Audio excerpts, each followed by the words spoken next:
umaga po, ma'am. Ako nga po pala si Maybelline Laviano ng 12 Santa Lupe. Ang talumpati ko po ay tungkol sa pamilya. Pamilya. Ano nga po pala ang pamilya? Marahil madalas natin nakakasama ang ating mga kaibigan, sa eskwelahan man o sa opisina. Subalit sa ating pag-uwi, ang pamilya ang ating nakakasama. Sila yung laging nagagabay at nag-aalala kasabay sa kanila, panunood ng telebisyon at pagtawa. Ngunit madalas hindi natin nakikita ang kanilang importansya. Gigising tayo sa umaga, mag-aaral, magtatrabaho, kakain, matutulog. Lahat tayo ay abala sa kanya-kanyang laban sa buhay. Madalas hindi natin sila napapansin dahil alam natin na lagi silang nandyan. Diba sadyang magaan ang buhay pag alam mong nakakaalalay ang pamilya sa iyo? Pahalaga natin ang pamilya, sila ang dahilan kung bakit ka masaya. Relasyon sa pamilya. Marami sa atin ang nag-aasawa ng maaga. Mga kabataan, sinasayang ang kanilang buhay dahil sa mga droga. Hindi nila iniisip ang pamilya nila. Marami ding nagbubuntis ng maaga. Hindi man ako isa sa kanila, ngunit marami pa rin napinili ang relasyon. Sa ating kababaihan, ano ang mas mahalaga? Relasyon ang mas mahalaga, katawan o panahon? Ating pag-isipan kung pipiliin natin ang relasyon sa maling panahon o sa tamang panahon. Masama ang idudulot. Hindi lang masama, marami pang problema ang dumaan. Iyan ang dahilan kung bakit marami sa atin nagpapakamatay, naghihirap at gumagawa ng masama.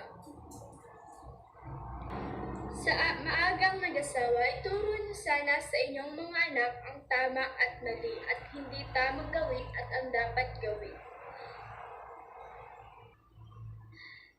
Ako ay isa ng pag-ibig. Hindi sinasabing bawal umibig, kundi sa oras at sa panahon.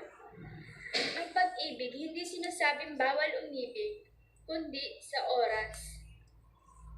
Sinasabing bawal umibig at panahon ang magtuturo sa atin kung kailan tayo dapat mag-asawa at magkaroon ng karelasyon.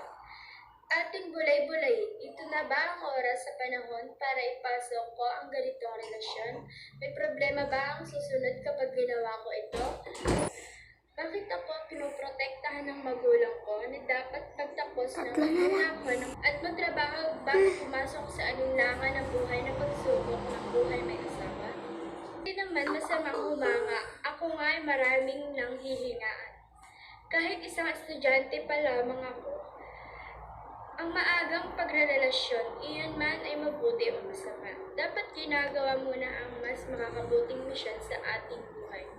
Kung papipiliin man ako, ang karelasyon o ang pamilya, ang pipiliin ko po ay ang aking pagkapamilya. Bakit?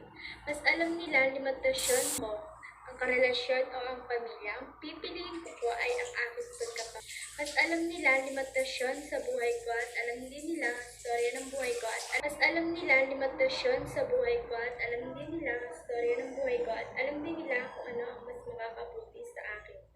Sa atin ngayon, lumalago ang populasyon, pero ang lupa ay lumiliit. Tandaan, kung may pok, may pak. Alam na ibig sabihin. Papipiliin ko kayong lahat na pumasok o papasok pa lang sa isang relasyon. Ano ang mas mahalaga sa iyo, ang relasyon o ang pamilya? Relasyon o kaibigan? Relasyon o misyon? Relasyon o edukasyon? Relasyon o ang iyong sarili? Relasyon o gampanin? Inuulit ko, ngayon pa lamang ang maagang pagrelasyon ay ibig sabihin ay handa ka ng mag-asawa. Tayo ay may limitasyon sa lahat ng bagay. Isipin din ito ibigay ng Diyos, hindi para abusuhin, kundi gamitin sa tamang oras at sa tamang panahon.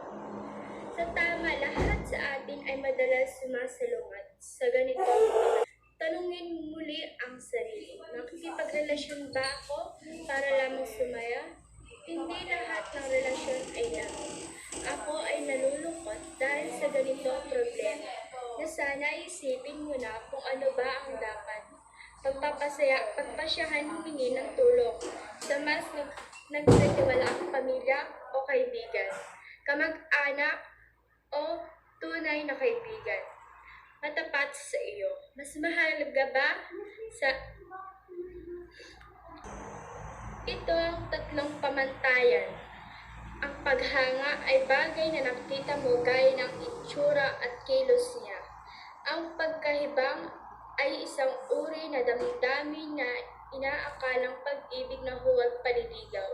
Mawawala na lang bigla ang ganitong damdamin at malilipat sa iba. Tunay na pag-ibig, isang uri ng pagmamahalan yun. Sa nalalaman mo sa kanya. Tandaan, panahon at gagabay sa atin. Sa unang oras ng pangangailangan, anumang hidwaan at hindi pagkakunawaan, mayroon tayo sa hulit-huli ang pamilya pa rin ang ating tatangkilin sa ating buhay. Sila pa rin ang nandyan para sa atin, para bumabay, para bumangon, at para magsimulang muli. Tayo, bilang isa sa mga bansang nabibilang sa Asya, ay may kaugalian at kulturang kinagisnan na may malapit na ugnayan sa bawat miyembro ng ating pamilya. Hindi bago sa atin na nakakakita tayo ng mga uri ng pamilya sa ating lugar na kung saan ay halos lahat hanggang sa mga lolo-lola at mga tiyahin at iba pang kasapi ng pamilya ay kasama sa loob ng isang maliit na tahanan. Hindi natin iniinda kahit na maliit ang tirahan at nagsisiksikan, ang mahalaga ay buo at masayang pamilya. Ganyan ang buhay natin ng pamilya bilang isang mga Pilipino. Ang ganitong uri ng sistema minsan ay may naidudulot na kabutihan, minsan naman ay may naidudulot din hindi maganda sa ating tahanan. Nakakabuo ito ng mahigpit na samahan at pagkakabulot bukod ng bawat isa. Pero ang ganitong uri ng samahan minsan ay nagdudulot ng pagiging palaasa ng mga iba. Hindi tayo matututo na tumayo sa ating sariling paa habang buhay. Tayong aasa sa lakas at tulong ng mga mahal natin sa buhay. Ang pagkakaroon ng pamilya, lalo na sa mga bago pa lamang, ay hindi gawaang biro at laro lamang. Kaakibat nito ay ang napakalaking obligasyon na nakaatang sa ating mga balikat. Lalo na kapag may mga anak na tayo na umaasa sa atin, ang pagpasok sa estadong ito ng buhay ay dapat ng masunging pinaghahandaan. Handa tayo dapat sa espetong pang-pinansyal at ganun rin sa emosyonal. Walang kasing saya ang pakiramdam ng may sariling pamilya na maituring at maipagmamalaki mo sa buhay. Kaya manang tunay kung ito ay sabihin ng mga nakatatanda, ang pamilya na kahit ano pa mang uri ng bagyo ang pinagdaanan, ang samahan ay pansamantalang mabubuwag, ngunit pusa pa rin itong mabubuo dahil sa masigihing pagmamahalan ng bawat isa. At ang ambisyon at pangarap natin sa buhay ay nagmula sa ating pamilya, sa ating magulang na palaging handang sumuporta at sa ating mga kapatid na ating mga kasangga, lalo na sa pag-ML. Sana ay magustuhan po ninyo ang aming mga hinandog sa inyo na talumpati. Mayroong kasibihan na mas matimbang ang dugo kaysa sa tubig, o sa English ay blood is thicker than water. Simula sa pagkamulat ng ating musmos na kaisipan, pamilya natin ang ating nasa tabi at karamay.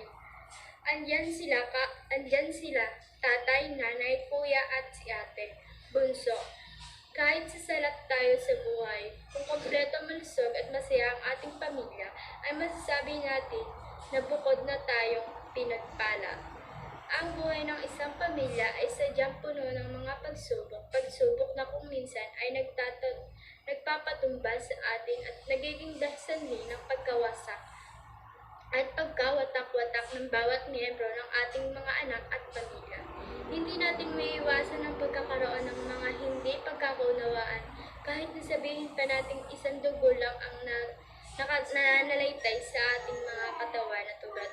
Ngunit kahit ano pa man ang mangyari sa oras ng pagipitan ay hindi matitiis tumulong sa bawat isang miyembro ng ating pamilya. Sa bawat tagumpay na ating nararating o natatamasa sa ating buhay, hindi mo mararamdaman ang tunay na kasiyahan kung wala sa tabi mo ang iyong pamilya, lalo na ang iyong mga magulang. Dahil ang iyong magulang, sila ang bumuo sa iyo. Sila ang bumuhay, sila ang nagturo, sila ang naggabay. Ang pamilya nagbigay ng inspirasyon upang tayo ay magpunyagi at tumapan para makamit ang tagumpay na minimithi. Palaging may kulang sa ating pagkatao kung wala ang pamilya mo sa tabi mo. Iba kasi ang hatid ng mayroong pamilya na alam mo na alalay sila sa iyo sa oras, minuto, segundo. Araw-araw, sila ang nasa tabi mo, maagapay sa bawat problema mo at gumagabay. At sa oras-oras ng iyong pangangailangan, masarap magkaroon ng mga taong alam mo na nagmamahal at nag-iintindi sa iyo nang walang hinihintay na anumang kapalit. Higit sa lahat, masaya ang mayroon ng taong maalam mo na kahit ano pa ang pinagdaanan ninyo na hindi maganda noon, sila pa rin ang iyong magiging huling kanlungan. Sila dyan. Mahalin natin at bigyan halaga ang ating mga pamilya, lalo na sa ating mga magulang. Dapat pagtanda nila ay ipadama natin sa kanila ang kalinga na ibinigay nila sa atin noong tayo ay mga bata pa at wala pang alam. Sa unti-unting pagkaubos ng kanilang mga lakas, akayin natin sila gaya ng pag-akay nila sa atin mula pa sa unang paghakbang natin.